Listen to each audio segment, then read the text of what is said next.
Kenneran Kovel Omadia Trapin lung dulen Rual kan chen Lechin Kopui dun Ramoy ka ten uni Loay kinu Ling chen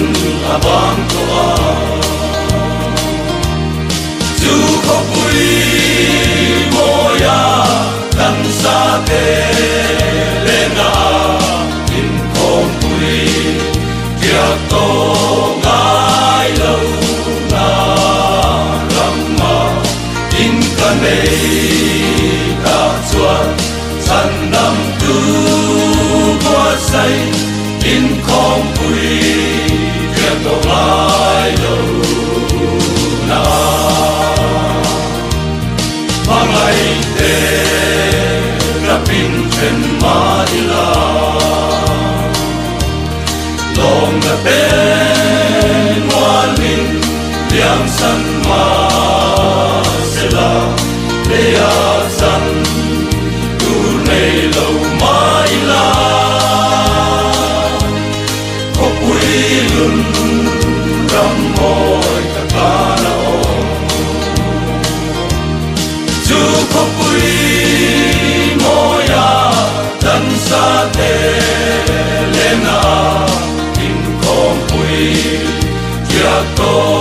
ngai lâu na Ramma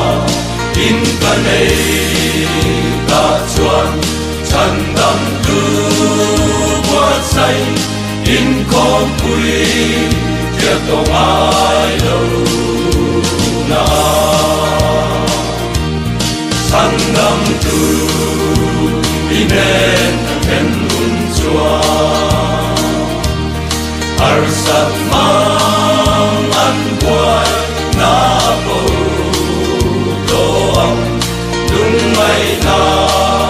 Sum ten min chin to lo Kopui lun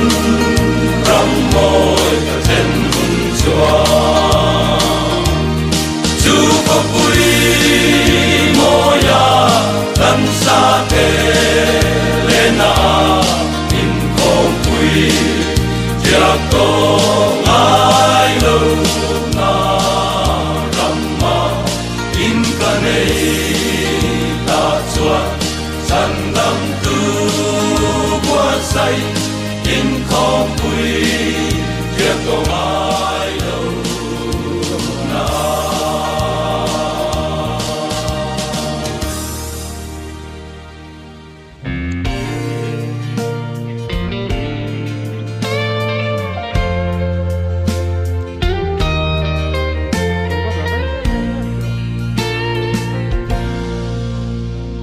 Chung tin lung tung lâu om lai nun rong kan runa Lâu lâu in kapom lai zua pa phong chan nan mo Min chong ye ye I thai say lên rual zong te Ti mai ari sang rual min liam san mai mo Kan ngai thiam thei lâu o zua pa lâu kir le ro Idam nanti in thang kor vai dam na run beli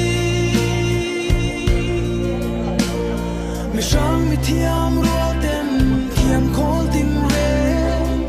Zong te ne Doi lo tin re ne Kwa nu ve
sakin